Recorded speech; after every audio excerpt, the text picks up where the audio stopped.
Good evening, everyone, and welcome to Night with the Experts. This is our monthly NEIS program taking place on the last Thursday of each month. And we're very, very pleased to have a special guest with us tonight, MV Ramana, who is a professor and author who specializes, whether he likes it or not at this point, on small modular nuclear reactors, which is a very hot topic, not just in Illinois here, but around the country and actually internationally. I'll start out with a little prefacing remarks that today in Illinois, the state Senate voted 39-13 to remove our nuclear construction moratorium, but actually almost the entire debate devolved into what I call a trade show for the small modular nuclear industry folks. They spoke mostly about the benefits that small modulars would bring, and they had no one, of course, available there to discuss some of the downsides. So it's even more important that you hear from the speaker here tonight. For those of you who are new to the program, the way we operate is very simple. We will allow our speaker about 20 to 30 minutes to present information and background on the topic. And then I'll turn it over to my colleague, Jan Budart, who is a NEIS board member, who's going to moderate the second part of our evening, which will be a question and answer and discussion period where you will have the opportunity to speak directly to our guest. And Jan will give instructions on how to do that later on. I'd also mention that tonight's event will be recorded, and we always save the chat because sometimes there are useful links and information put in the chat. Those are available if you send us an email or put your email in the chat box, and we'll make sure you get that information. It's also customary for us to introduce our board members and give them a chance to say hello. So I'll turn it over first of all to Jan Budart. Jan, say hello. Hi, I'm Jan Budart, and I will be handling the Q&A tonight. Oh, Linda has come. That's Hi. great. Hi. Another one of our board members, Linda Lewison. Hi, I'm Linda Lewison, and I'm very glad to be here and listen tonight. It's a really important subject to learn about. Thank you. Are you Thanks, on the Linda. train, Linda?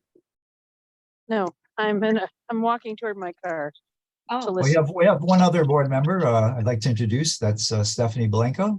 Hello, I'm glad you all are here to listen to this very important topic. Thank you. All right. Thanks, Stephanie. All right. Let's not waste any more time. Let's get to the meat of the matter. I'd like to introduce our speaker tonight, MV Ramana. So take it away. It's your show tonight.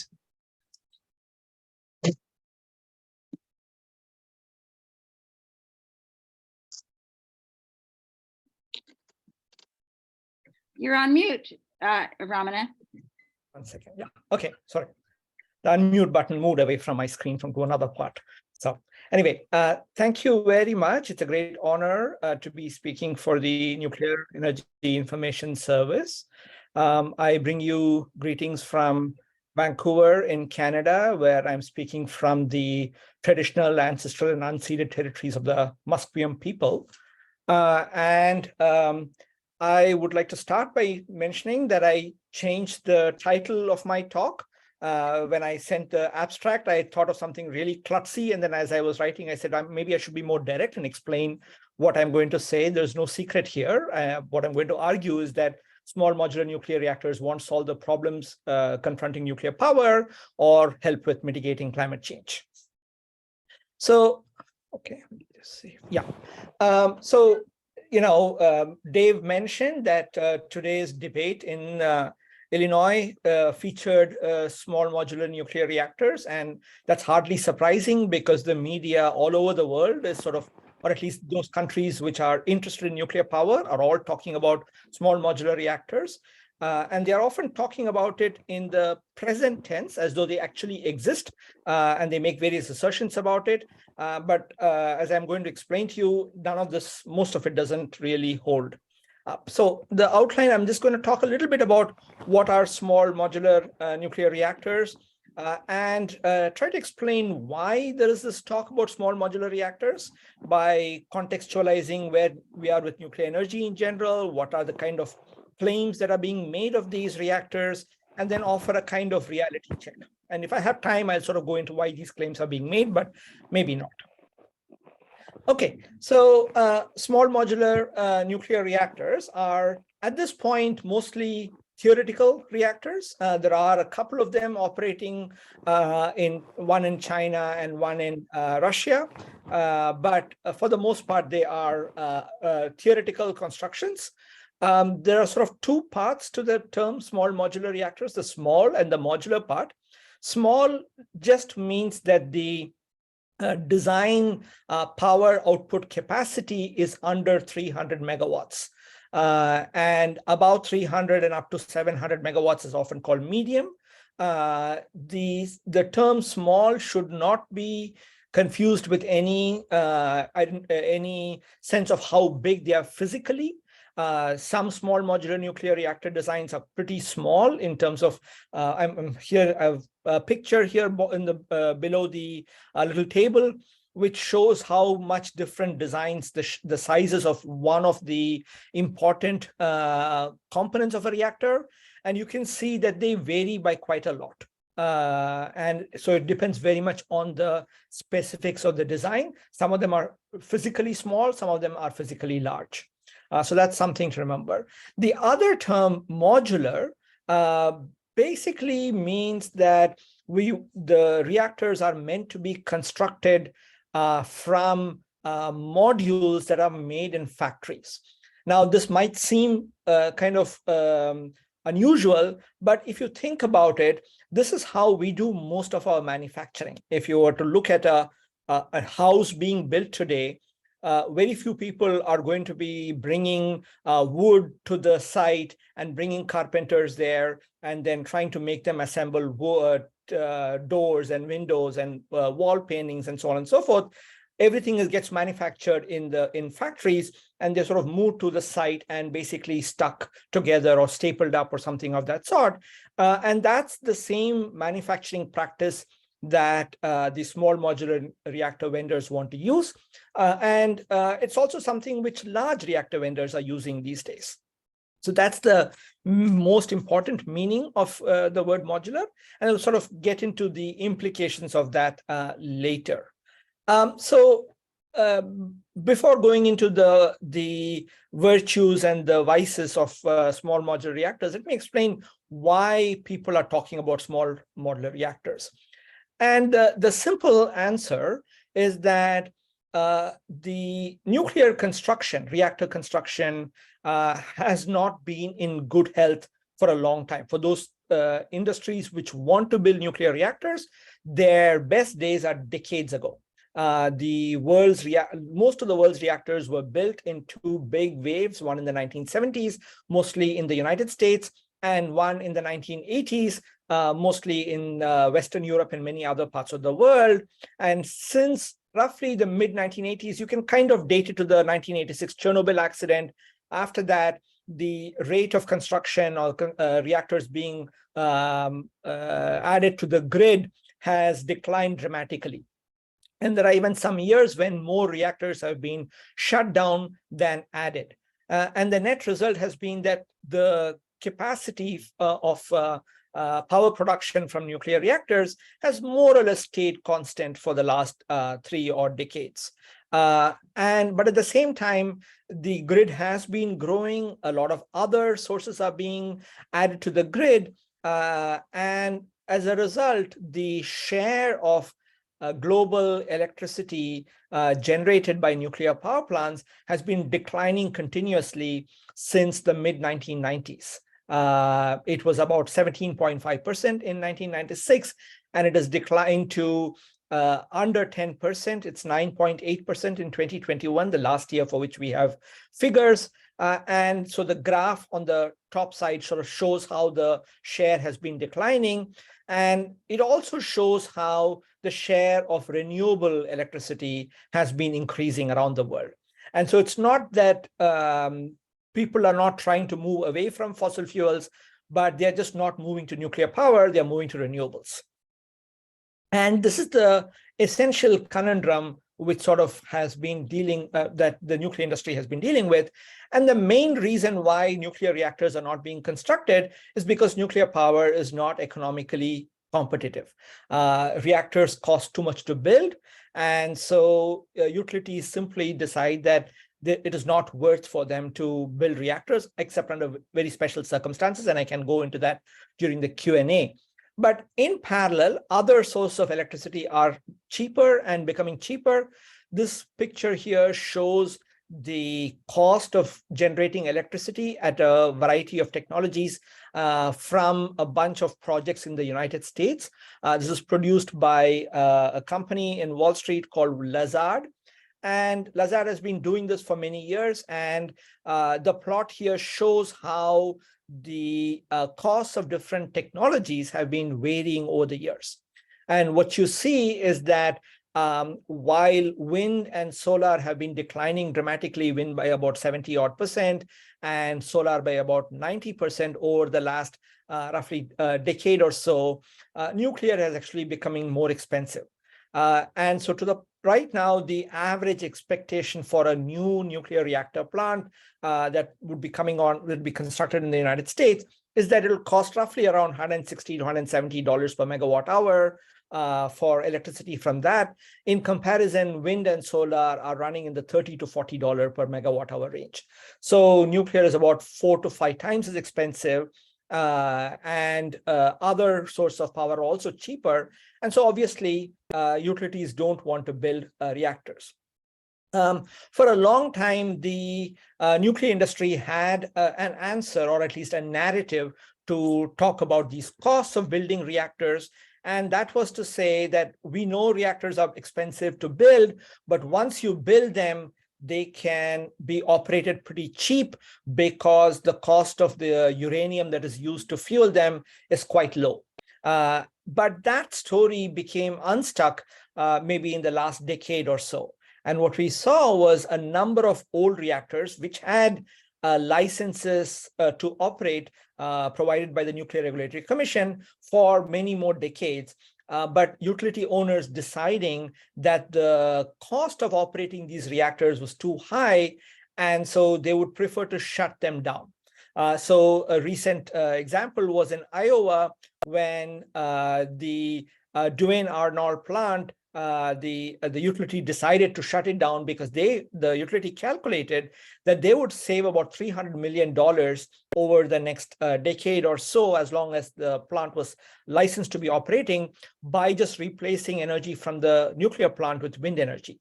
And that's kind of an example of how this is happening. To the extent that reactors have not been shut down, it is because states have been subsidizing them. You're all familiar with that in Illinois. Other states which have done the same thing are New York and Connecticut, and so on and so forth. More recently, there have been attempts in California to keep the Diablo Canyon plant alive, even though PG&E had a plan to shut it down in a very negotiated and phased manner. So the fact that we have even as much nuclear power as we have today is because of these state subsidies. And so clearly, in this kind of a climate, the likelihood of utilities building new nuclear plants is pretty low. And the only nuclear plant that is being constructed in Georgia, the Vogtle plant, has gone from $14 billion when construction started to about $35 billion today. Nearly $35 billion. And it's also much more delayed than it was expected. But this is very much par for the course, except that the numbers have become much higher in recent years. So in the past, there was one study carried out that looked at around 180 nuclear projects and found that 97% of them exceeded their budget, on average about $1.3 billion more than expected. And all of them took the majority of them took longer than projected. So Vogtle is just an extreme case of a historical trend. It's not by any means exceptional. So this is the situation in which the nuclear industry started saying, oh, that's all these old nuclear plants. Don't worry, we have a solution. We have these so-called small modular reactors.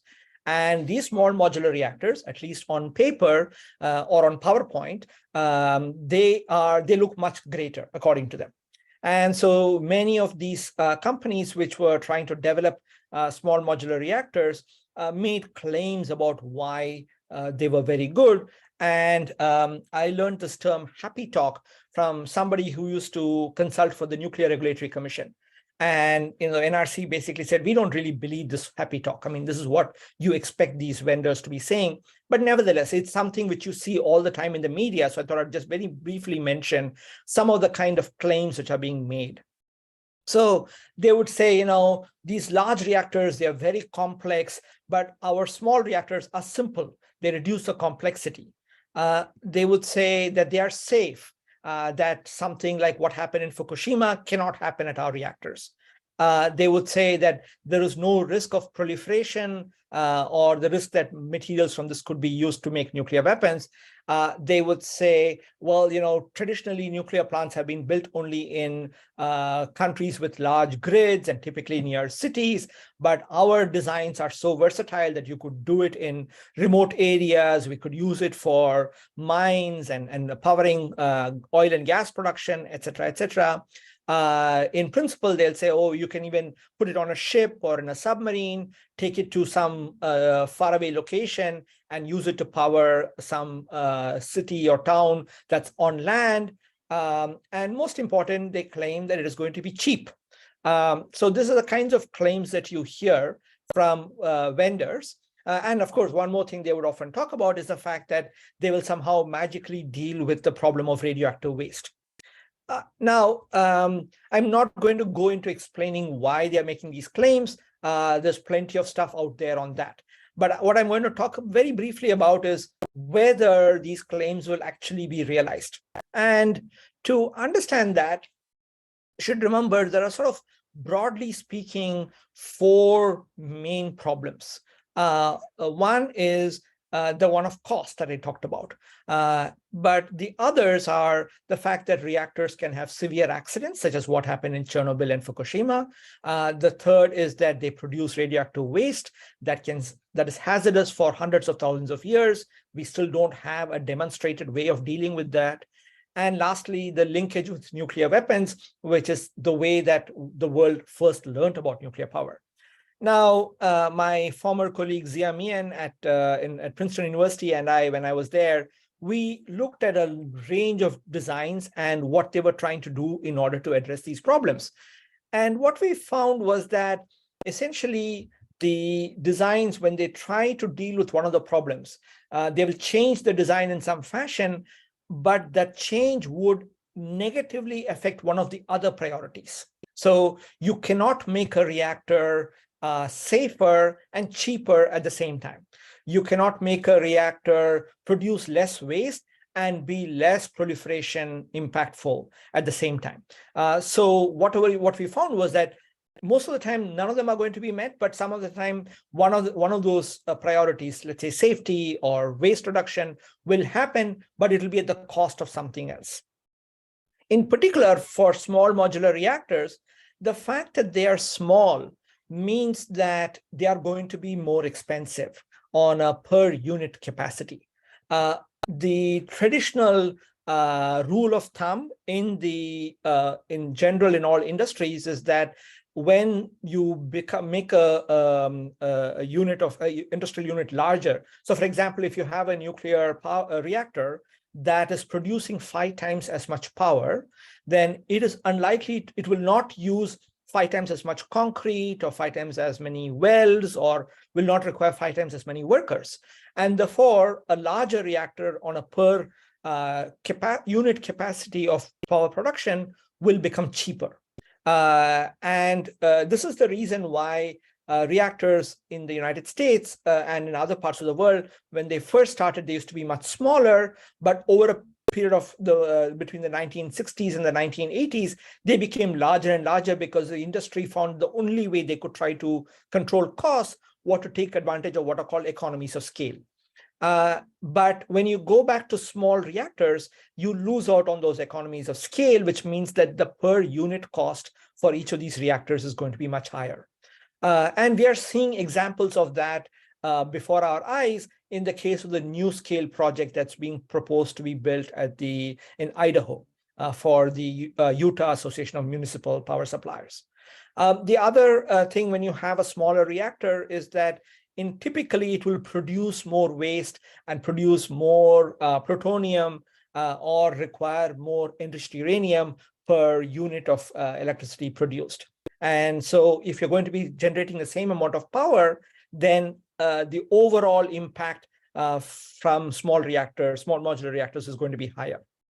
The industry's answer to this usually is to say, no, we know all that, but we are going to compensate for these diseconomies of scale by being able to manufacture them in the factories. This is where the modular part is supposed to help them.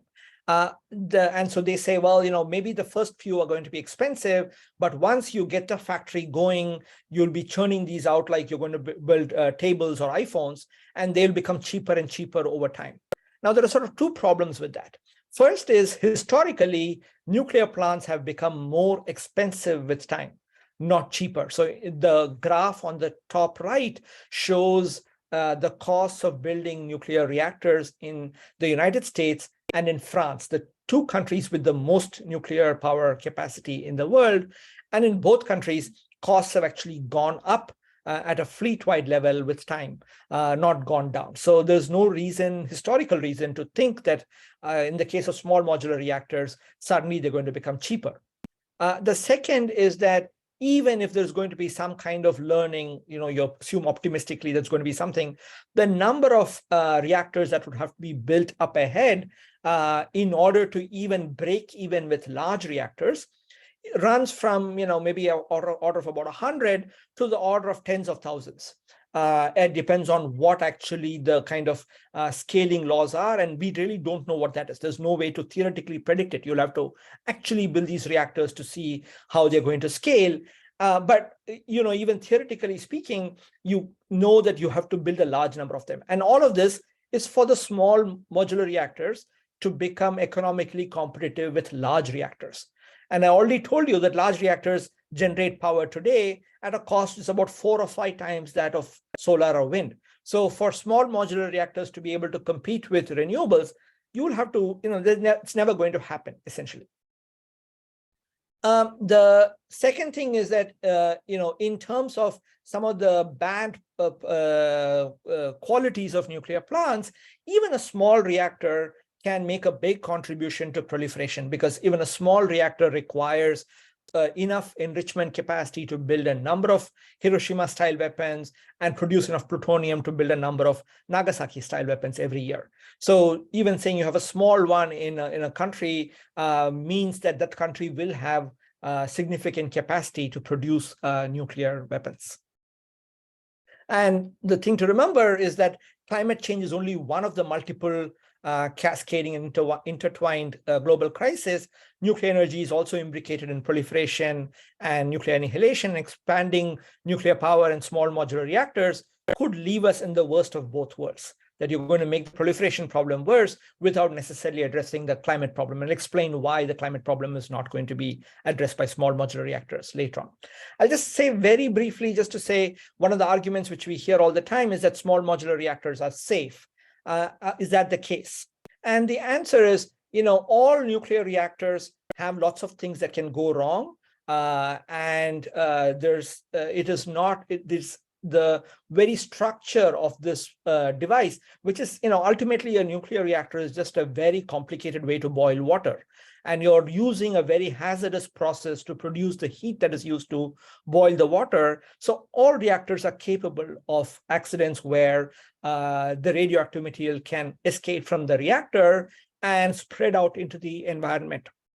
And, there's been a lot of theoretical work explaining why that's happening. I'm not going to go into all of the details, but just to say that many of the claims which are being made are really not justifiable. There are sort of judgment calls which are not necessarily reliable. There are organizational conflicts, and all the when nuclear reactor vendors make claims about how safe their reactors is, they use something called probabilistic risk assessment, and they come up with numbers which says, the chance of an accident is 1 in 100 million years, 10 billion years, whatever. Those absurd numbers have no meaning whatsoever because there is no way you can actually prove those things. And so the bottom line is that the probability of an accident at a nuclear power plant you can never calculate it really because you don't know what all can happen, but it's certainly greater than 0. There's no such thing as safe nuclear power, if by safe you mean that it cannot have an accident which releases radioactivity. What do we know about small modular reactors? We've built a lot of small reactors in the past. The United States started its nuclear program with all of these reactors, which I've sort of listed. These all, technically speaking, are all small because they all produce less than 300 megawatts of power. And almost all of them, you will see, they started in the 1960s or in the late 1950s, and they all shut down by the 1970s. So the one that's sort of closest to you was in Elk River, and it operated between 1964 and 1968.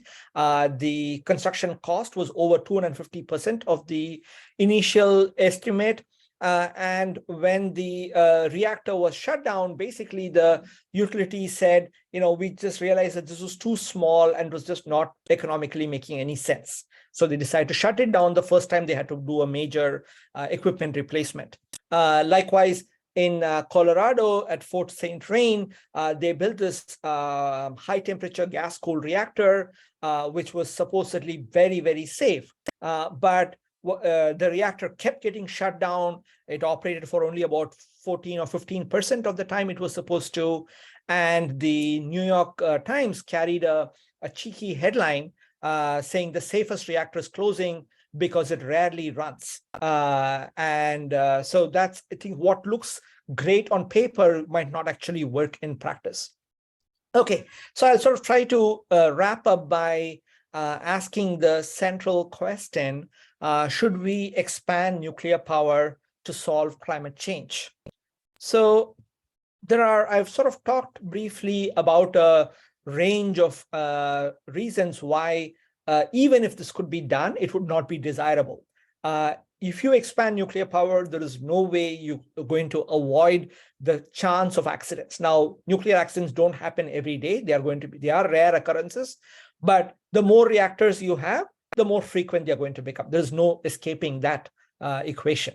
And likewise, the more reactors you have, the more the risk of nuclear weapons proliferation, more countries acquiring the capacity to make nuclear weapons. Some of them will decide at some point. They may not be right now wanting to make nuclear weapons, but they might at some point. And having a nuclear power program only helps them.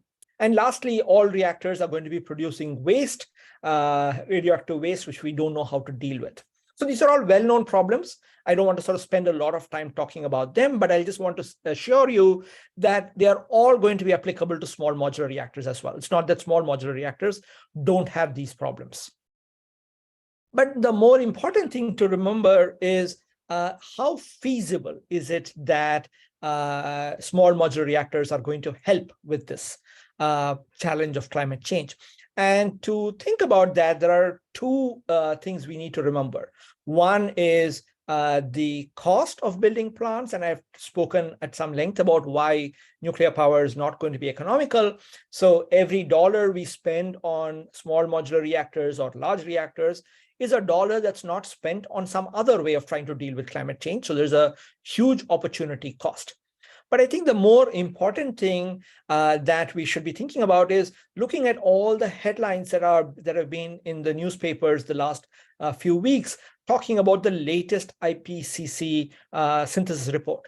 And the IPCC basically said that if we want to limit global warming to 1.5 degrees Celsius or 2 degrees Celsius, then we need to do greenhouse gas emissions reductions rapidly and deeply. Okay, and one of the numbers they said was that we would like to see global GHG emissions being cut by nearly half by 2030. Okay, and if you were to think about this from any kind of viewpoint of justice, countries like the United States and Western Europe and so on, which are in much better off shape economically compared to the the lower income countries around the world, should actually do this faster.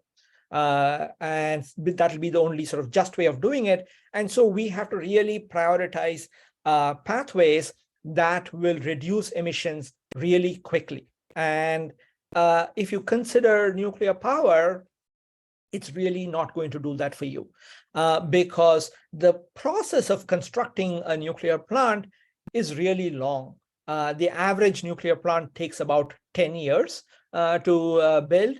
And if you want to think about the time it takes before you can actually start digging a hole and pouring concrete, that can take another 5 to 10 years, because you have to get all the environmental permits, you have to find a site, and most important, raise the billions of dollars it requires to build one of these things.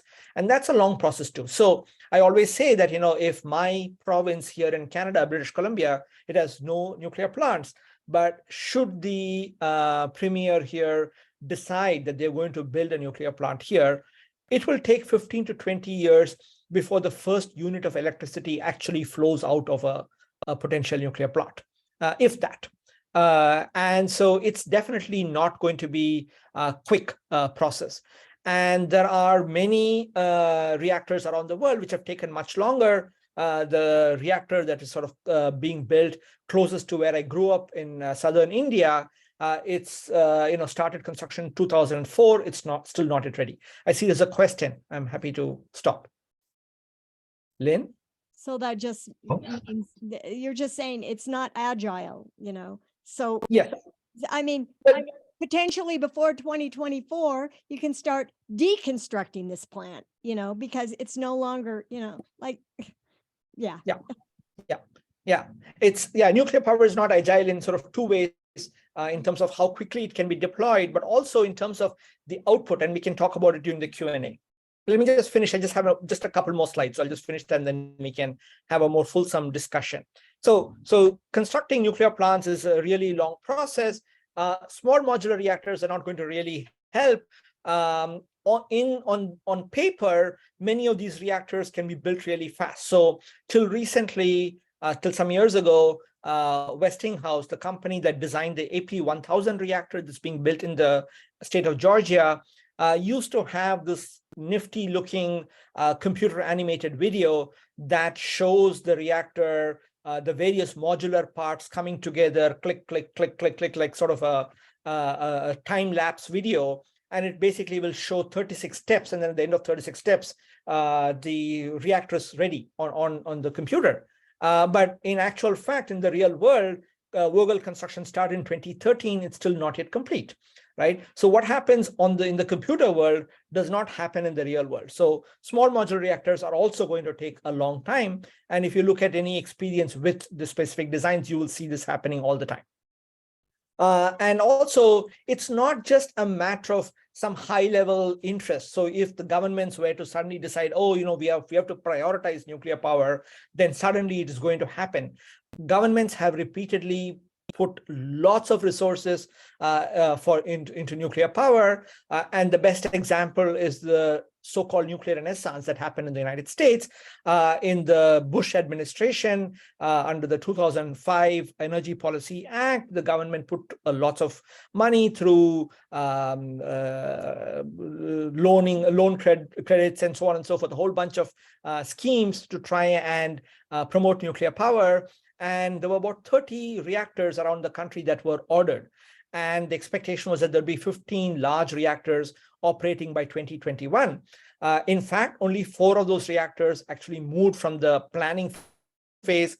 And of those, 2 of them in the state of South Carolina were abandoned after $9 billion was spent, essentially for a deep hole in the ground. And what's left is this Vogtle plant, which I've talked about. So, and the same thing you can look in the case of the United Kingdom. Again, there was a lot of talk about a bunch of nuclear reactors coming online by 2020 during both the Tony Blair and the Gordon Brown governments, and nothing has happened so far. So the basic point is that, if you were to think about trying to protect the climate, there are the two quantities there are three quantities involved. One is the amount of carbon that a power source emits. Nuclear is low on that. There's a sort of debate over what about the life cycle, and we can talk about that later on. But let's give it the benefit of doubt and say it is a low carbon source. But we also have to think about the cost and the time it takes. And so on the whole, I would say it's not feasible to meet any of the important climate targets using nuclear power, whether they are small reactors or large reactors. I will stop there and open up for any questions. Thank you very much. I know I went through this very fast, but I wanted to leave plenty of time for Q&A, and I'm happy to sort of repeat any of the things that I may have glossed over when I spoke.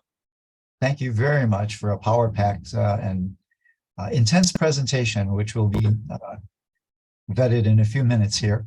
Our procedure now is we will move to this next phase where people will have the opportunity to ask questions and engage in discussion. And I'm going to turn the instructions over for that to our board member, Jan Budart, who monitors this part of the operation. I'll put the chat box in order so folks can put links and questions in the chat box. And I'll remind you at the end of tonight to save the chat, or if not, contact us and we'll be glad to send it to you. So Jan, take it away. And take yourself off mute. Exactly. I want to thank you all for coming tonight. I think you've already been well rewarded. And so I've got a few instructions about asking questions and getting answers. Each person gets one follow-up question. I mean, if you ask a question and then you feel like you want to just follow it up, you may do that once.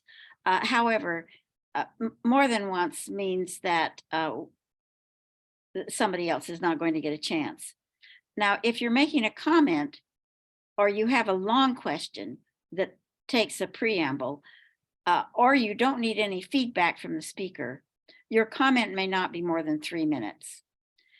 And please do not ask a series of questions. Do one question at a turn with one follow-up. And here's how you get into the stack. You raise your hand from the icon at the bottom of the screen where it says reactions. You click on reactions and it says raise hand, and your hand will be raised like that. And then when you're done, you can lower your hand or I will lower it for you. And then, okay, and if you don't like that and you want to go into the stack, go into the chat and put the word stack, then I will try to keep track of who raised their hand or put the word stack in the chat first. And you will get a second chance to speak if we have come to the end of all other questions, and you have a second question, then I can call on you a second time.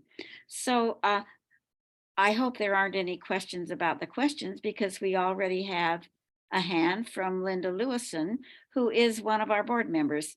So unmute yourself, please, Linda, and ask your question.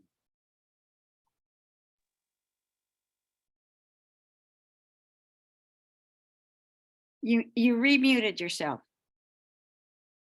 You got remuted, Linda. Well, I think, oh, there you are. Okay, go ahead. So thank you very much for, as Dave said, just a power-packed presentation. Just really outstanding. My question is about the subject of radioactive waste. I would like to hear your thoughts on it, whatever you think you want to add here, but most specifically, how do you compute the cost? I mean, often we talk about that it's endless, and what would you have to say about that and the effects of it as you reflect on your thoughts about nuclear power and specifically small modulars?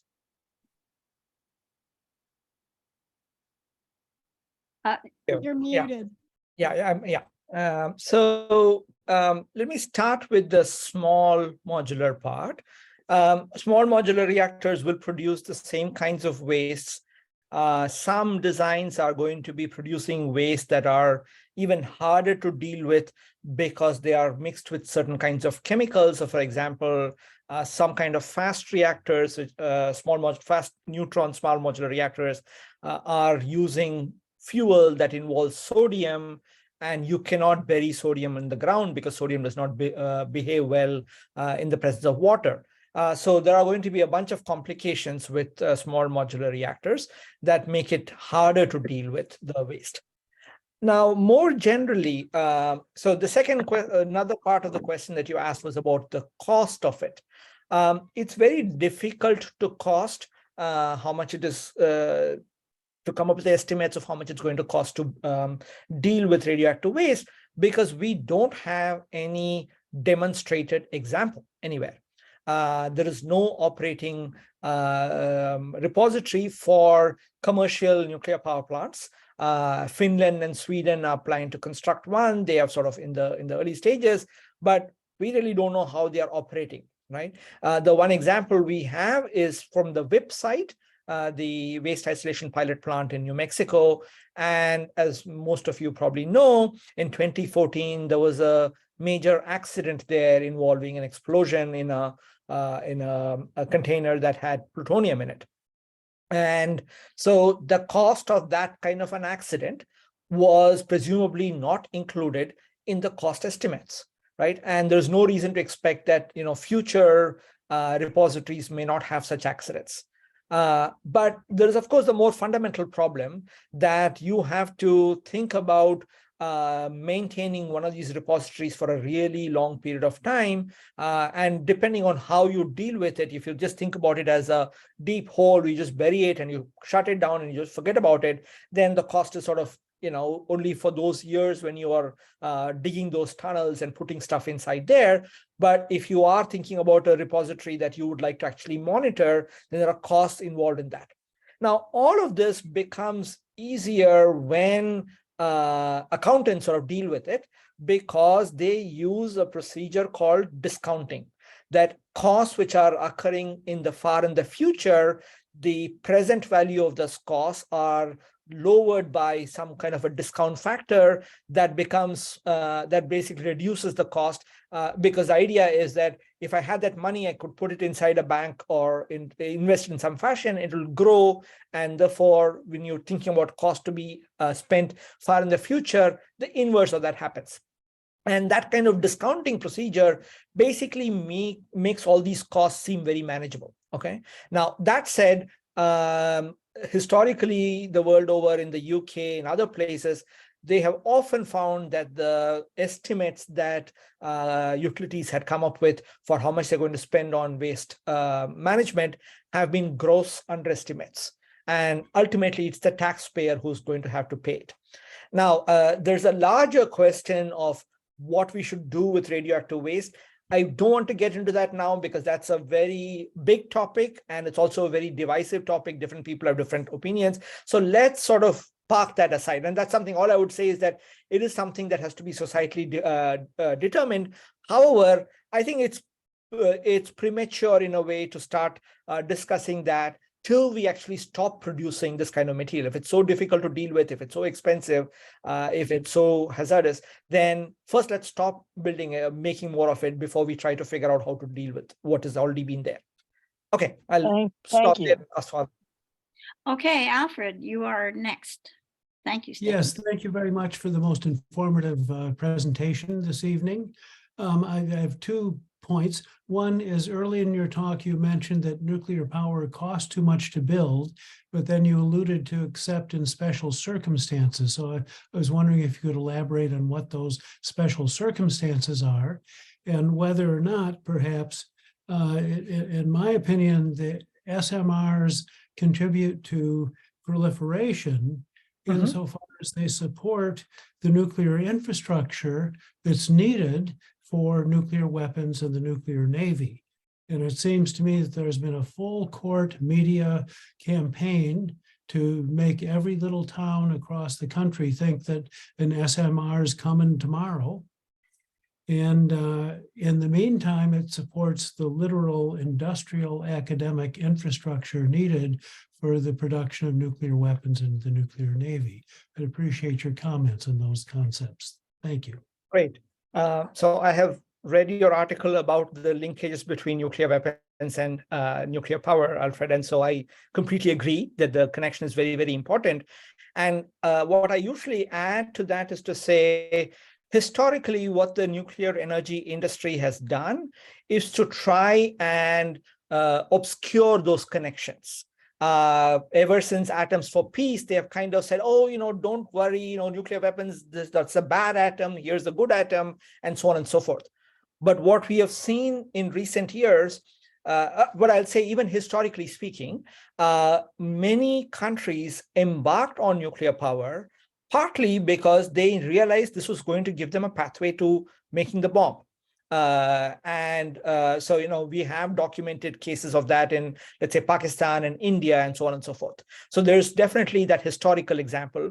But what's more interesting in recent years is that precisely when the nuclear industry is doing badly economically, that's when the industry really brings out the connections, right? So we saw, the moment the Trump administration took over, people like Ernie Moniz, who were in the Obama administration, they went out into the NGO world. And the first thing they were saying is, oh, you should be supporting nuclear power because it is very important for our nuclear navy. It's important for our nuclear weapons infrastructure, right? And the same thing in the UK, where they talk about the connection with the Trident, right? Submarine. So definitely SMRs are part of that. And you can see this happening in real time in Australia. So in Australia, they've sort of reversed the whole thing. They are hoping that the process of getting a nuclear submarine through the AUKUS deal will actually catalyze their nuclear energy industry there. So the connections between them run both ways, and it is definitely a reason why we should be opposing it. Your other question about special circumstances. So what I was trying to say was not so much that reactors are going to be cheaper, but the question that sort of the puzzle that some people might have is why in a country like the United States, which is supposedly based on, the market and trying to decide whether something is profitable or not, why would a private company actually embark on building a nuclear power plant? And if you look at the history in the last few decades, especially after the process through which many of the energy markets were opened up to competition, the kind of the economic restructuring that happened, what you find is that in these liberalized markets, no utility is actually planning to build a reactor pretty much anywhere. The places where they do build, there is a process by which they can go through some kind of a public utilities commission or some body like that. And once that body says it's fine to build this, that's when they go on to building. And at that point, they basically transfer all the costs and the risks to the public, either to the ratepayers or to the taxpayers. And this is what happened in Georgia and in South Carolina. And you can see this actually, in the state of Georgia, the profits of Georgia Power sort of having a big blip the moment the legislation passed the law which allowed them to pass on the costs. So from the viewpoint of the CEOs of these organizations, from the investors there, they have a very good case for building nuclear power plants because all the cost is going to be borne by the public, but the profits are going to go into their pockets, right? So that's what I meant by special circumstances. Thank you. Okay. I call that nuclear socialism. Yeah. Okay. Thanks a lot. That's a really interesting special circumstance. Stephen, will you please unmute and ask your question? Yes. Hey, this is Stephen Sondheim. I was just about to ask about the extension of the conversation we just had. What concerns me is these huge pots of money, huge, in the IRA. And there's going to be a feeding frenzy. There already is in roads and many other environmental things. And my problem is I think a lot of people are going to get into it who don't necessarily know what they're doing. They're going to be different. It's just going to be crazy. And Mhm. I think I wanted to point that out, what I think, but I think it could be corralled somewhat if you held builders of these technologies responsible for success at interim points, so that Mhm. they don't just get the money forever and build and then run away. Mhm. And this could serve to sober them a little bit, and maybe even take some of the risks too. You mentioned the risk. Mhm. What do you think of that? What do you think of that? I think it's a good idea. I don't think it's being going to be practiced, right? And if and when governments were going to put this kind of a condition, you will see a strong pushback from the nuclear lobby. They will basically talk about how the government is interfering with our innovation. I mean, we see this, forget about the financial part. They would, all reactor vendors would say that they're building safe reactors, but they don't want the Nuclear Regulatory Commission to be sort of interfering or to be looking into that, right? They are all the time complaining about how the NRC, which, from our perspective, is not really even a good regulatory institution. They're too soft on the vendors. We would think that the vendors complain that they are, stifling their innovative ideas and things of that sort. So it's not likely that they're going to accept something of the sort. And what's more, I think in some cases, so I'll speak a little bit about the case in Canada here. Canada also is doing the same kind of thing, albeit with much less money. So they have given money, the federal government and the provincial governments have given money to various new SMR vendors. And one of them, for example, is called Moltex, and the federal government gave them $50 million. And Moltex as an idea does not even seem to make sense technically. And the government seems to have given them the money without any detailed review of even the concept. Forget about, the stage process, right? It's almost as though it's like Santa Claus having come there and he has to give away all those gifts. And each of these governments is sort of priding themselves on how much money they are putting into this. And so it's not, I wish they would do it, but they don't, I think, are not going to put conditionalities. Yeah, well, thank you. I just think if they had to produce results, they might back off of it somewhat. Yeah. Thank you. Thank you. Thank you for the question, Stephen. And we're going to go on now to Evan. Go ahead and ask your question, Evan. And your last name would help too. Sure. My last name's Craig, Evan Craig, and I enjoyed the presentation quite a bit.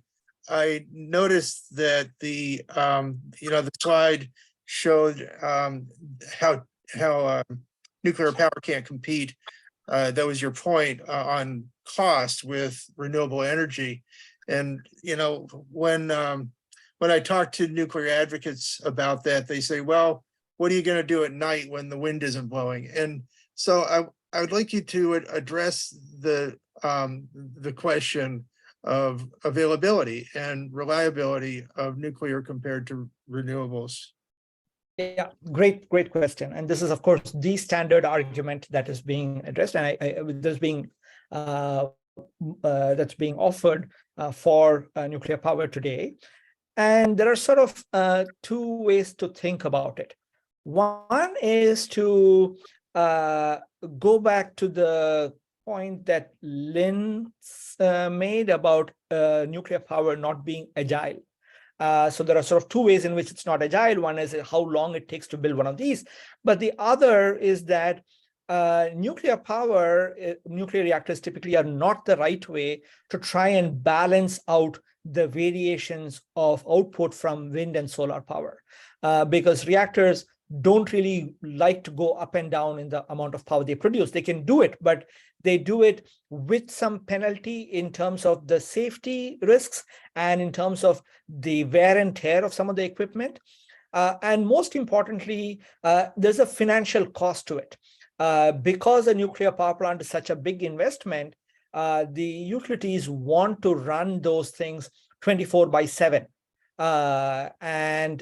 Because that's the only way they're going to recoup their costs. Now, if you're going to say, well, you're going to be operating your nuclear plant only when the wind is not blowing, only when the sun is not shining, then you're already cutting out half of those hours, right? And so the cost per unit of electricity production is going to go up. So it's in some ways, nuclear power is not a good solution to this problem. But the larger point is a important one. And I would say two things. First is that is a problem, or the problem of trying to deal with the variability of renewables is something that is going to become important only when renewables become a much, much larger fraction of the grid than what is today, right? So maybe 15, 20 years ago, models of the grid would say, once the grid has more than 30 to 40% of variable renewables, then the grid becomes unstable. Now, the same kind of models from the Department of Energy or from the and other sort of modelers would say that you can run the grid up to about 80 to 90% and compensate for the variability at a very modest cost. So you have to do something about it, but it's not like as though you have to build a whole new parallel infrastructure that is going to be producing power, right? And it's only, the question is all about the last 10%, if you like. And do the SMRs fact is, make a difference here? Does SMR argument change anything there? not really, not really. It's the same issue, right? I mean, you can design a nuclear power plant to be varying its output, but the cost, the economic cost is going to be higher. That doesn't matter whether it's a large reactor or a small reactor. And I'm already telling you that small reactors are going to be more uneconomical. So the problem becomes worse in a way for SMRs. But the point is that in the last 10%, if you want to talk about it, that's something that's going to happen in 2040, 2045, all right? Whatever it is, some future date like that. And the energy modeling community has had a pretty poor track record of predicting future costs and future technologies. For a very long time, they expected that nuclear power would become very cheap, and that didn't happen. Okay. And for a long time, they also thought that renewables will always be expensive, and that has also not happened. So there's no reason to actually believe that we know what the costs are going to be in 2040, 2045, whenever it is, right? And the last thing I'd say is, there are many models for how you can deal with variability. By and large, you can sort of think about three buckets of trying to deal with it. One is this kind of the dumb way, or the obvious way is to build batteries and storage devices of some kind. But that's often the most expensive way. But the two other ways are to rely on diversity of technologies and diversity of geography, right? So if the wind is not blowing in Illinois, maybe it is blowing in Massachusetts. And if the grids are connected, then you can sort of deal with that. The other possibilities, wind and solar are not the only things. You also have small hydro, you can have maybe geothermal, biomass, there's a whole bunch of things, right? So all of these together can combine to form a pretty stable kind of output, or at least predictable output. And the last thing is all of this assumes that, the most of the people, when they talk about nuclear power, they say it's a great baseload source of power. Baseload basically means that the output is going to be constant. The problem is that our demand is not baseload. Our demand from society goes up and down, right? And so you need actually flexibility in the supply side also. And what has been changing over the years is that the ability to modify demand at the consumer side, not just as an individual going off and switching off our light, but also at the level at which the utility can control some of these things. That could be another big source. But basically, I think this is it's a red herring in a way. Thank you. Thanks for your question, Evan. And if you put in the chat where you're from or your email, that would be great. Our next, and I wanted to mention that Ace Hoffman says that the small modular reactor business is a job program for the Navy. That was in the chat. Okay, Stephanie, would you please unmute and ask your question?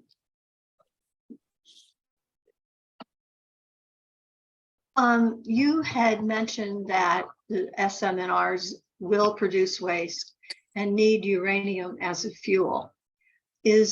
I've heard the term HALEU. Is that some kind of energy source these new reactors might need? HALEU just stands for high assay low enriched uranium. It's also a kind of uranium. So typically in nature, uranium has two kinds of isotopes, uranium-235 and uranium-238. The bulk of the uranium is 99.3% is uranium-238, the heavier variety, and the remaining 0.7% is U-235. In order to operate a reactor, you have to increase the U-235 fraction if you're operating light water reactors like what the United States use. In Canada, here we use some things called heavy water reactors, which can operate with natural uranium.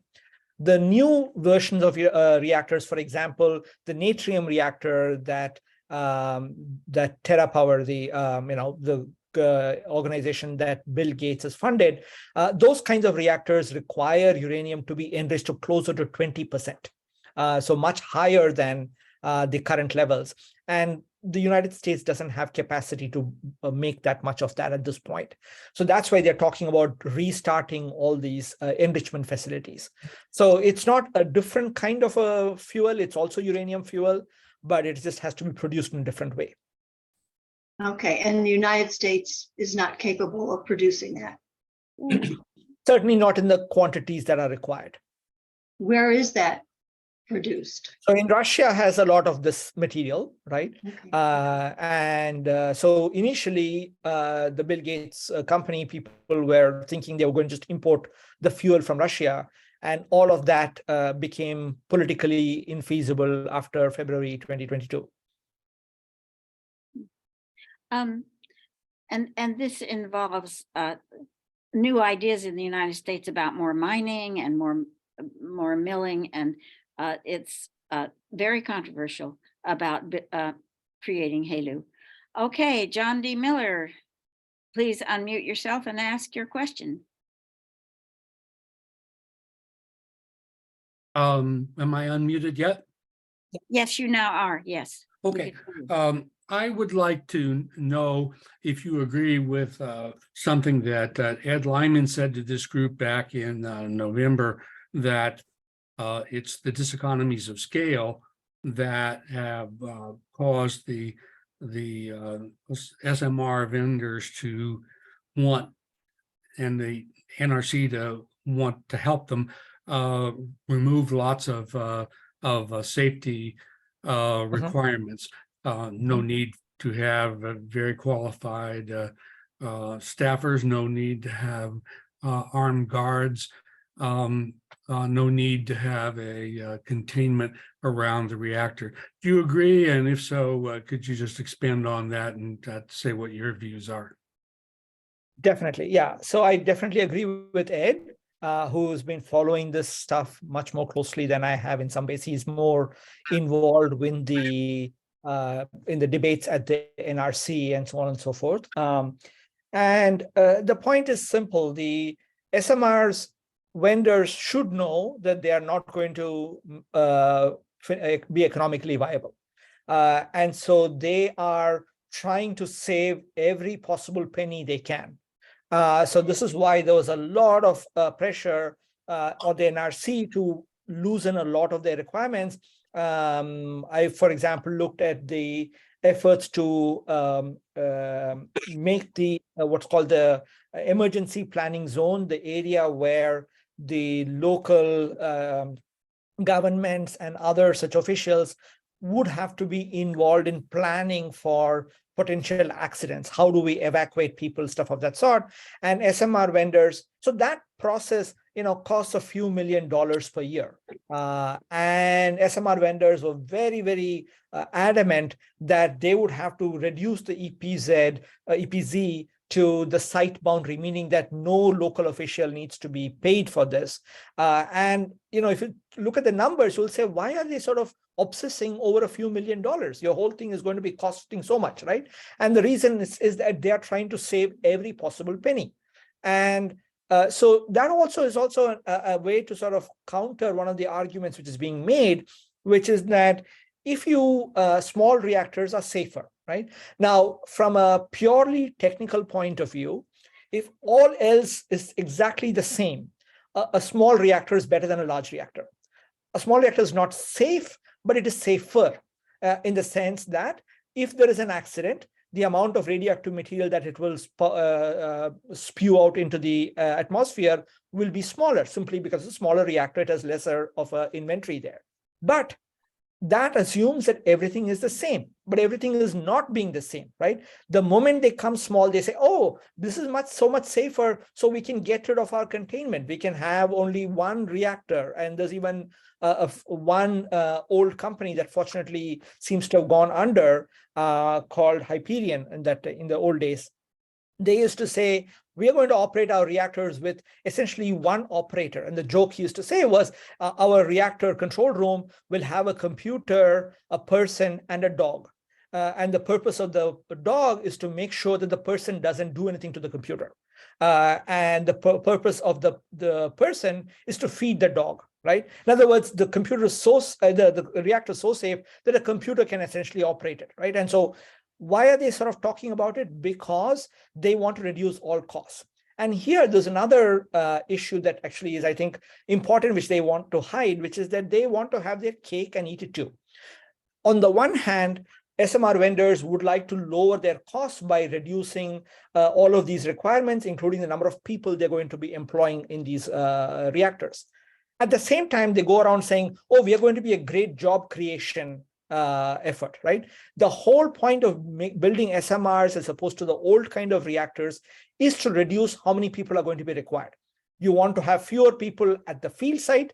You want to remove all the labor to the factories where a few people can man a lot of machines. So the whole point is to try and reduce the number of jobs it creates, because that's the only way they can try to reduce their costs.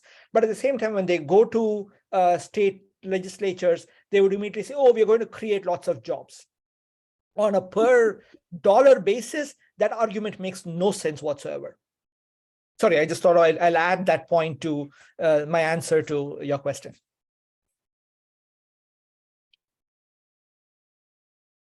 Thank you. Now the next questioner is going to be Carolyn Kroom or John Tate, not sure which, but go ahead and ask your question. Hi, it's Carolyn Kroom.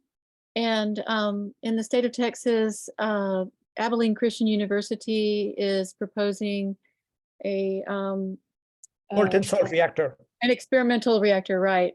Molten salt reactor, yeah.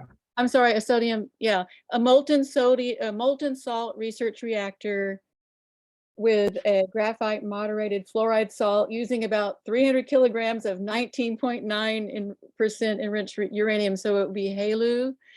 And I don't know where it is in the NRC process, but I think it's very close to being licensed. And our state legislature is in session now, and there's a whole bunch of bills that would be promoting this, unfortunately. And I don't know if this would help you, but the liquid fuel is lithium fluoride, beryllium fluoride, and uranium tetrafluoride. And it's described, this reactor is described as a simplified molten salt research experiment, which was a test reactor in the 1960s. And I wanted to ask you, oh my gosh, when we're lobbying our conservative state legislature, and I'm sorry I'm not in y'all's state, but I'm I'm in Texas. What are some good arguments for idiotic conservatives? I'm sorry, I shouldn't be saying idiotic, but things that they'll go, oh, I didn't think about that, or whatever. And then my other question was, how would this reactor, if it gets built, get HALEU? I mean, get that fuel. Yeah, great question. So I threw in something into the chat that I wrote about this last year, about the so-called molten salt reactors. And I think the sort of strongest argument against molten salt reactors is the fact of how they operated the one molten salt reactor that was built at Oak Ridge in Tennessee in the 1960s, how bad its performance was. And I've sort of done all the numbers in that article, so you please look at that. And the second thing to remember is that basically what's going to happen is this reactor, if it is built, and they manage to get the HALEU. That's a great question. Where are they going to get the HALEU from? Everybody is just kind of wishing that somehow there is going to be a magic wand that is going to be, waved, and a bunch of HALEU is going to appear somehow from Centrus, the plant that is being built in Ohio. I don't think it's going to happen anytime soon. But that's something which they would like to just kick that problem down the line. They just want to sort of start talking about it, because right now is the time. If they wait till HALEU is actually available, they might lose out on all the billions of dollars that are sort of being thrown around at this point. And this is like a really nice time for the nuclear industry to make hay while the sun shines. And so that's why they're not going to talk about the HALEU problem at this point. But anyway, coming back to the challenge there. So this university is probably going to be, if it's going to build it, is going to be ending up with this molten salt radioactive waste product that's going to be extremely difficult to deal with. And you just have to look at how hard it has been to deal with the waste from a reactor that just operated for 4 years, which is very low power, way back in the 1960s, from 1965 to 1969. And they still haven't dealt with that waste. It's still sitting there, right? So that's, I think, those are the most strongest points that I can think of. So I wish you all the luck, and, it's glad that we have people there in Texas also sort of talking about this. Yeah. Thank you. Now our next questioner is under the name of Money. So please unmute yourself and ask your question.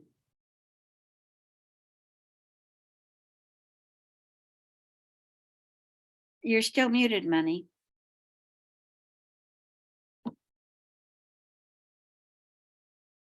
You're muted.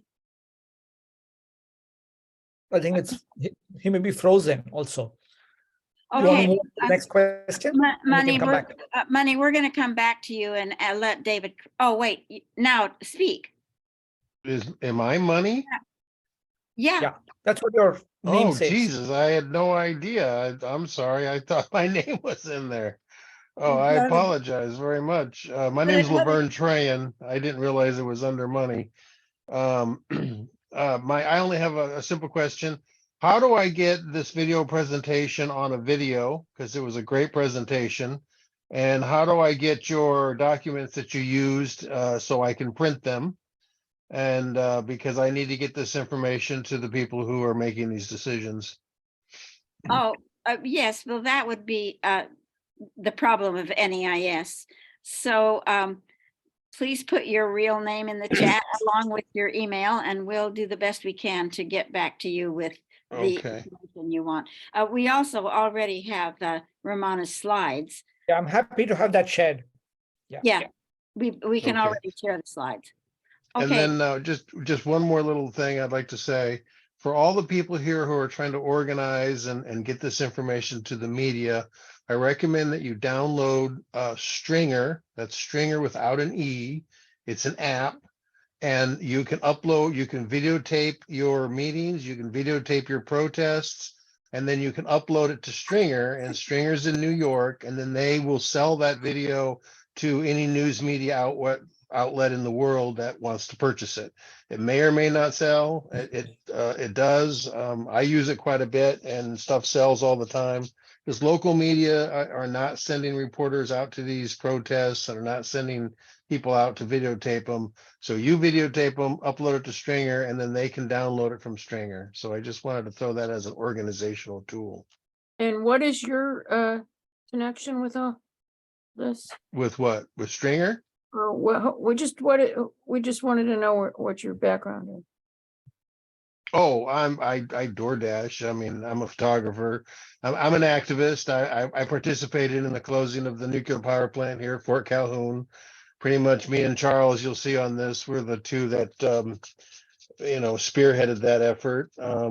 Also, I've been advocate. I ran for the OPPT board 3 times, I guess, over my lifetime. Starting in the 90s, 2008, and then 2010. And then advocate. Just my interest is in our public utility and going and constantly getting them to do the right thing.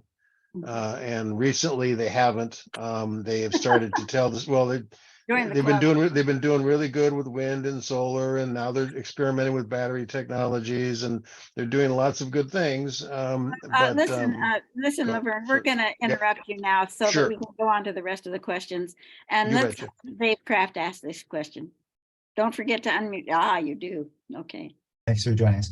And before I ask my question, I want to point out, there are two comments in the chat that might need addressing from Laura Davis and Mickey Merrick. So be sure to add them into the queue. Yes, we've got Mickey in the queue because his was a question. Okay, got it.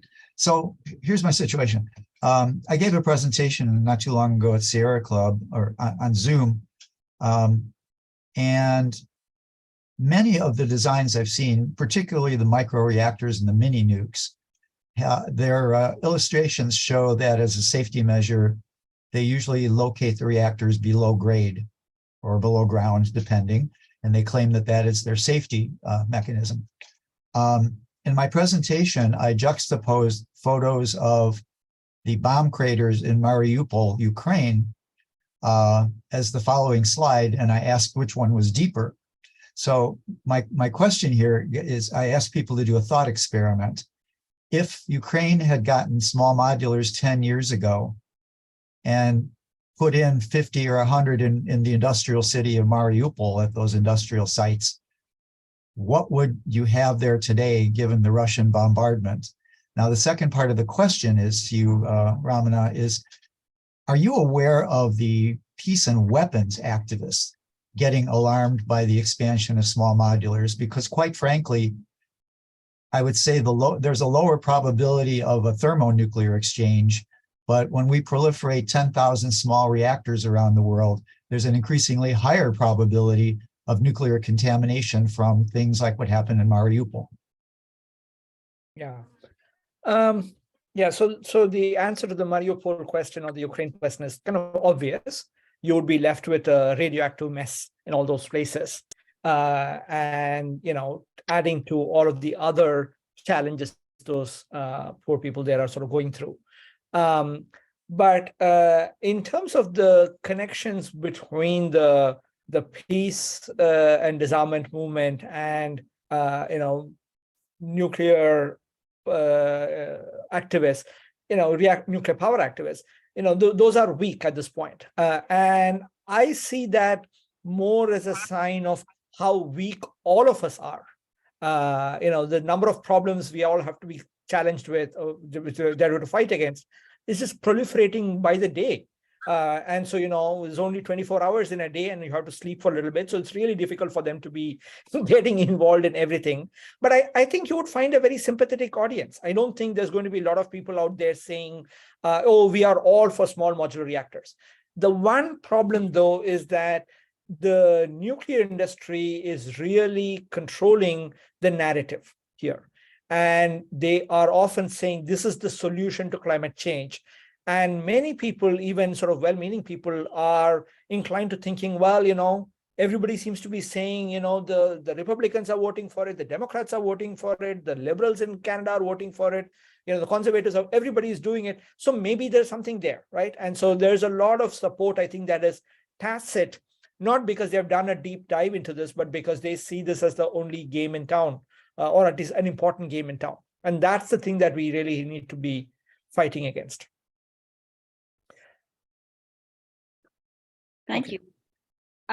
Okay, Lynn, you're back. Yeah. I appreciate your comment about 24 hours in the day and $9 billion losses. My God, but I do the best I can. So sorry I missed the first half hour, but I have inclinations of how these things operate. So I'd kind of like the major talking points, because inevitably what happens with me, MV, is that I end up spontaneously, I've got to be down at the house on a Zoom protesting this bill or that bill. And I'm an ultrasound technologist, so what I usually do, because I have 10 city boards that I follow seriously, and that means 6 hours a night, generally just for that. So, but I've got a really broad perspective of a lot of things. So I'd like to know the major talking points and I listen, and I'm a curious person. So I heard about tritium leaks by Excel up near the Mississippi border, and Excel territory is Minnesota. Minnesota, yeah. This Yeah, way. Minnesota. Right. So I just spewed out something about that. And my friend was at the House meeting, said, that was great that came up. So, sometimes I can just happen to say the right thing, or I listen to other people and get the impression. But what I've felt and what I can personally do myself lately, I've been thinking, because I've been cold for 23 years, for 6 months of the year, very cold, and it's 40 degrees in my house, so my pipes don't freeze, but it makes me not want to go outside all winter because it's colder out there. So I wanted to get a ground loop heat pump, but that only solves the war in Ukraine, right? Because no more gas. But I can't turn on the lights with my ground loop heat pump.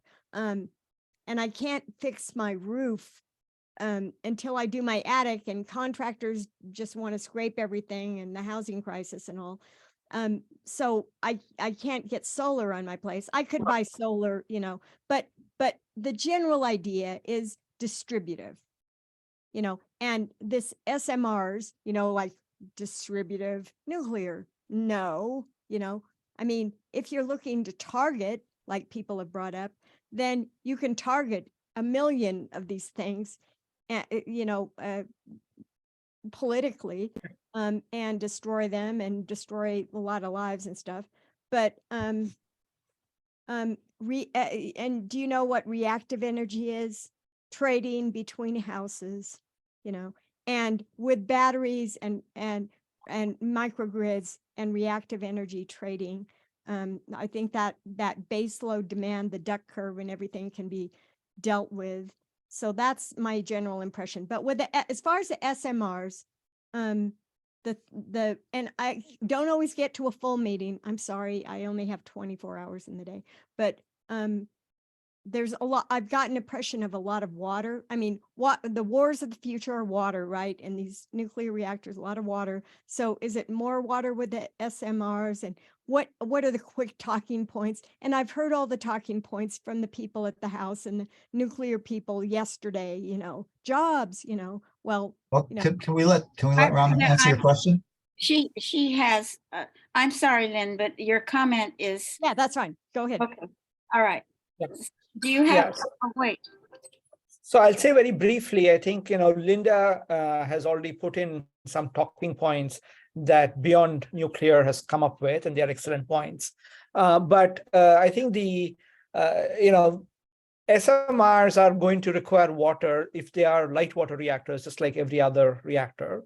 And they will typically require more water per unit of electricity produced for exactly the same reasons that I mentioned earlier, because they are going to be less efficient at converting the fission power into electrical power. Now, your other questions about how to, distributed generation, so on, they're big questions. I'll just say for this discussion, let me just say, I think SMRs are really not going to help you at a home level. It's not like that Back to the Future film where, there's something which looks like a Mr. Coffee, coffee bean grinder that you can put in your backyard and make power. That's not the way SMRs work. So, yeah. But distributive, Absolutely, yeah. I mean, say on tritium, that tritium leak. Yeah, so on tritium, sorry, yeah. So, nastier tritium is a very problematic material because it's one of the few things that can actually go through the placental barrier. So if you absorb tritiated water, which is the form in which it's going to come in, the tritium will behave just like water. Tritium is essentially just a radioactive version of hydrogen. And so its chemical properties are identical to hydrogen, which means that it is going to behave just like water or like one of the organic chemicals once it comes inside your body. And it's one of the few things that can be passed on from a mother to a fetus. And so this is a pretty problematic thing. Yeah. So the person who's done a lot of work on this is Arjun Makhijani. He's written a lot about this, and so his at Institute for Energy and Environmental Research. So you might want to look at his work. I'll put the link in the chat. Wow, that's Okay, a connection to well, my ultrasound. Okay, Thanks. thank you, Lynn. And now there's a question between Mickey and Catherine. Catherine raised her hand really early, and now it's back up. And so we're going to get Catherine's question, and then we're going to the chat to read Mickey's question. And Okay. Laura Davis also had a question in there too. Sure. Okay. So Catherine, could you go ahead, please? Thank you. Yeah, it's been pretty informative. I kind of like listened in on a meeting with the nuclear people a couple years ago when they were like planning out the SMR stuff, and they are very methodical. And they're at the point now, they don't call them SMRs anymore. They call them advanced modular reactors. They call it advanced because they're in a phase now where they're going mostly to third world countries like in South America and stuff, and getting them licensed and doing trial runs and stuff. But their plans are like global. They want to pepper the whole world with these little nuclear reactors, which of course I think is a very bad idea. So my basic question is, what is an effective way that we can stop their plans on a global scale? So great question. First thing I'd say is that the word advanced is partly because there was a phase when they were talking about small modular reactors. It wasn't really getting them the kind of money they wanted. So then they went to the government and they started talking about advanced reactors, which just means they're not light water reactors. But those terms really don't mean a lot. I mean, they used to talk about Gen 4 before that. They are all meant to just, make people think something completely different is happening, and somehow the new technologies are without problems. In terms of going abroad, I think the talk is more loud than the actual fact. I don't think there's a single contract out there that somebody has actually agreed to spend the billions of dollars it's going to take to build one of these things. The press doesn't always get it right. They will, any contract, they will say, oh, there's a contract now for a SMR. So for example, they would say, they're going to build a bunch of them in Poland or in Romania and so on. Now, that I think is the one area which we really need to watch. Eastern Europe, in part because of what's been happening in Ukraine, a number of them have become much closer. They want to have much closer ties with the United States. And as part of that, they're all signing contracts to build, large reactors from Westinghouse or small modular reactors from NuScale or General Electric, Hitachi. And that's the one area where there's some real activity. In a lot of other places, it's just basically talk at this point, which doesn't mean that it's not going to happen. But I think many countries are sensibly thinking that they don't want to be guinea pigs here. If you don't manage to build one of these in your own country and show that it is actually on budget and on time and it is safe and so on and so forth, why would they want to be the guinea pigs? I think that's a very sensible thing many developing countries are sort of talking about. So anyway, all I would say is that don't get too sort of worried by what the media is saying, but it's sort of, yeah. Okay, now Laura, would you like to ask your question, or do you want us to read it from the chat? Laura Davis, are you still here? Is Laura still here? I don't see her. So let's go on to Mickey's question.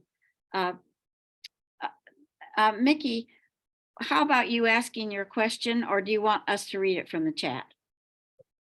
Yeah, I can read the question here. It's about the commitment to this, small modular reactor project that OPG and TVA are sort of going ahead with.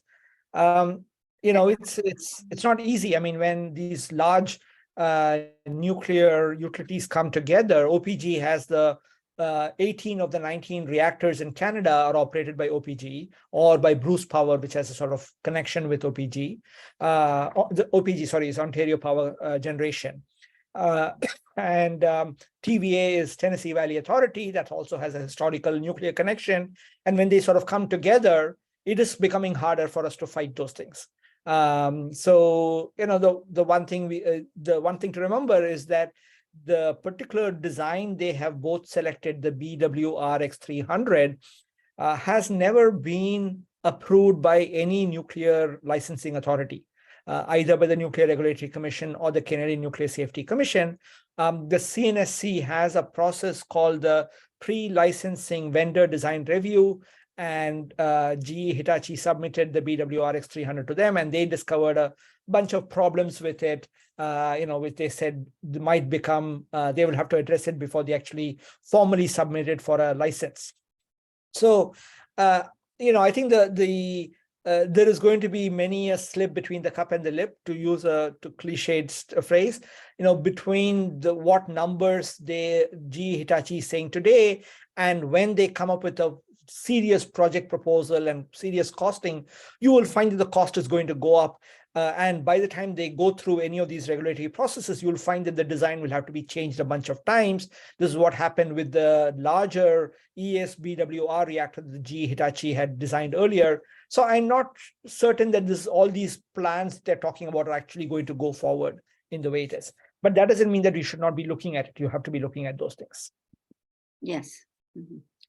Okay, now Laura talked about an article that appeared in the Atlantic this month, and she asks, this article mentions different companies using different materials for cooling reactors, such as helium, salt and water, relying on convection and gravity rather than pumps.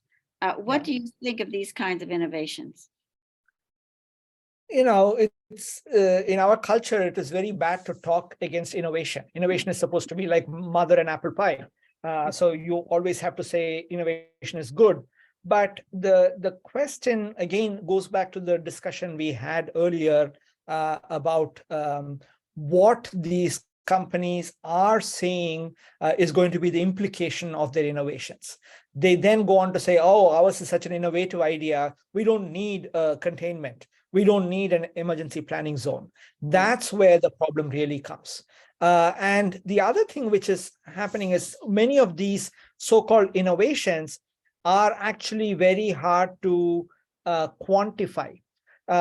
So, the way to remove the heat from the core, we want that to be very reliably removed. Otherwise, you will have a meltdown.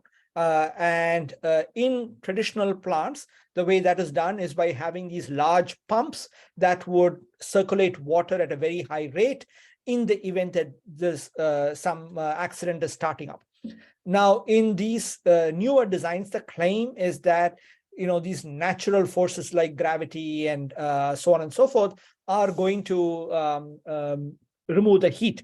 The problem with that assumption is that the rate at which the heat will be removed is far less reliably calculated in those things. And so there are some big challenges. And it's not that these designs have not been approved by any regulator. So until a good regulator looks at them carefully and evaluates it, we really cannot make any strong statements. What looks great on paper may not actually work in the real world. Yes. Okay. Now it looks like there aren't any more questions, and we are 4 minutes over our Actually, Jan, excuse me, this is Dave. There are two other questions. Nicole Salisbury had one in chat, and Linda Gunter had one in chat. Oh, sorry. Okay, let's take a look at those. So the question about the base load. So traditionally, the way that electricity grid managers, people who try to make sure that the power will come on when you switch on a light. The way they try to manage was to look at the demand and divide it up into the supply, divide up the supply into saying there are some sources of power that are going to be on all of the time. This used to be nuclear or coal plants typically, and also combined cycle nuclear natural gas plants.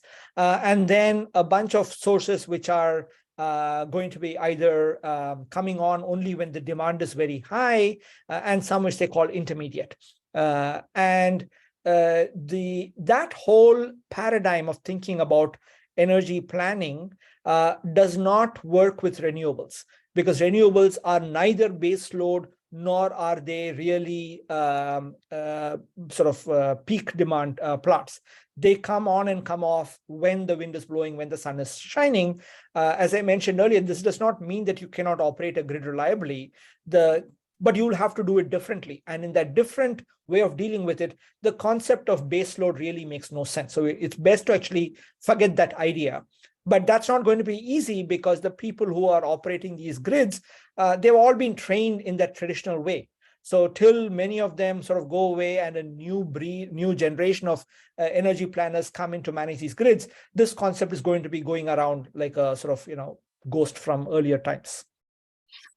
Could you explain how the grid is related to base load? Because I had the impression that with the renewables, since there would not be a base load, we need a completely different kind of grid. Exactly. It's not a different kind of a grid. It's how you manage the grid. The grid is more or less, it's going to be what it is with some changes. The grid is basically the set of wires that run all over the place, right? And the question is, what is supplying the electricity at the other end of those wires? And if that changes, the way you're going to manage the power is going to be changing. And that means you're going to be always changing stuff, mostly at the supply end of it. There may be more wires in terms of increasing transmission capacity. But it's not as though, yes, I think the base load is more a concept rather than actually something physical. You can take a coal plant and operate it in a non-base load fashion. Nuclear plants in France don't operate in a base load fashion because France is dominated by nuclear power and the demand is not constant. So the nuclear power plants in France have to go up and down. They do what is called load following, which is not base load operations. Okay. And Linda, what are your, she's quoting from Paul. Oh, yeah. What are your thoughts about SMNRs and the Congress's upcoming renewal of the Price-Anderson Act in 2025? Geez, Paul, I have not really thought about that. I think the way that the SMR vendors would argue would be to say, our reactors are so safe, we don't need this kind of liability insurance and coverage and so on and so forth. And I guess we should be pushing back on that, saying, these are also capable of accidents. But over and above that, I don't have any sort of serious thoughts. The whole, Price-Anderson Act has a problem, and, how you do liability is a challenge. But SMRs are, I think the vendors will ask for some kind of a loophole through which they don't have to have such high insurance coverage. And again, it's part of the strategy of trying to save every penny they can. Yeah, our reactors have always been insured by the taxpayer, because any kind of an accident, there is no utility that could actually cover it. And there's no private insurance company that would dream of insuring a nuclear power plant. So a Price-Anderson Act came in there to make sure that the public would pay for it if there was a problem. Okay, I think that as far as I can see, Jen, one thing you didn't summarize your rebuttal of Laura's first question. Oh, I cannot summarize my rebuttal. It was in an essay that I sent into the Atlantic, and anybody that wants that essay could ask for it at janbudar1@gmail.com. Yeah. Okay, I do believe it's time now to turn this meeting back over to Dave Kraft, and I will now do that. Dave, you want to close the Okay. meeting? Or? Thank you, Jan.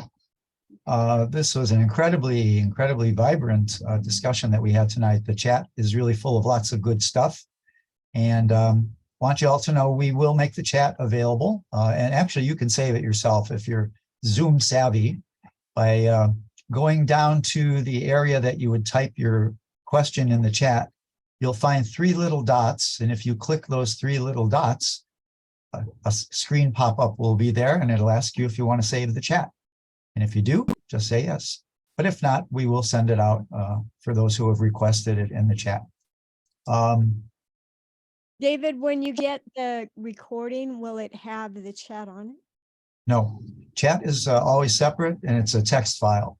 You'll find it in your My Documents file of your computer. There'll be a Zoom file that gets set up and that's where you'll find your the chats. Sometimes I see in webinars underneath, I see chat. Yeah, well, we doing that. But we will be making a tape version of this available. We're going to try and edit it, but for those who really need it quickly, we can turn that around. I just wanted to pop up a little doodle I did the other day about small modulars. If people would like a copy of this, we could certainly make it available. But it really seems to be the situation we find ourselves in once again with the nuclear industry, hoodwinking legislators and the public and the media about yet another nuclear boondoggle. So I want to thank Ramana so much for this presentation. It generated lots of discussion. I think it was very educational to a lot of people.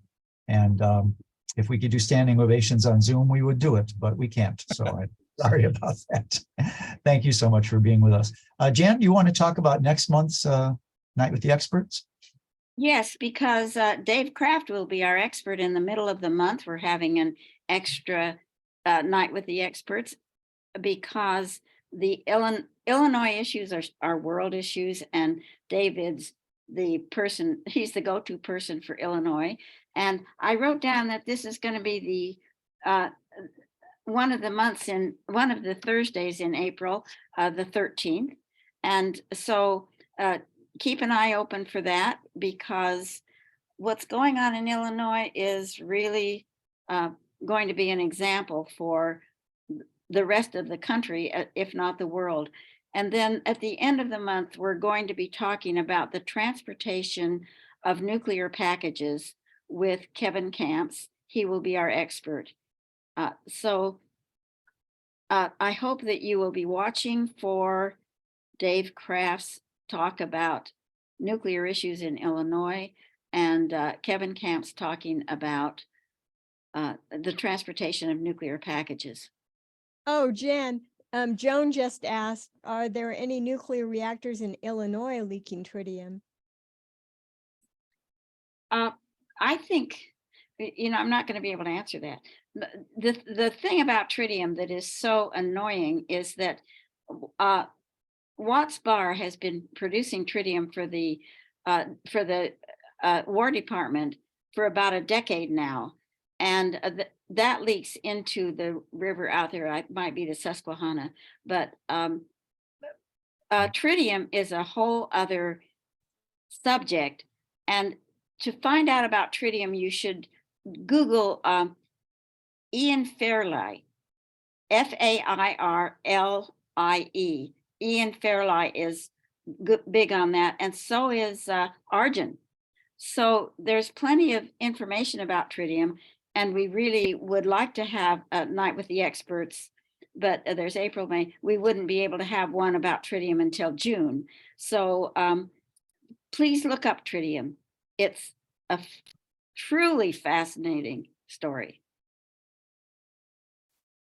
All right, and I think on that note, we're going to wrap things up tonight. Again, thank you, Ramana, for the time. Stick around for a few minutes. We want to do a wrap up with you. And we hope that we will see the rest of you twice next month, on the 13th about Illinois issues, and then on the 27th with Kevin Camps from Beyond Nuclear. So thank you all. Stay well and give them hell. Thank you. That's our job. Merci beaucoup. Thanks for coming, everybody. It's been really nice to have you. Thank you all for Thanks this for putting opportunity it to speak. on. Jen, is that the correct spelling of Fairlie?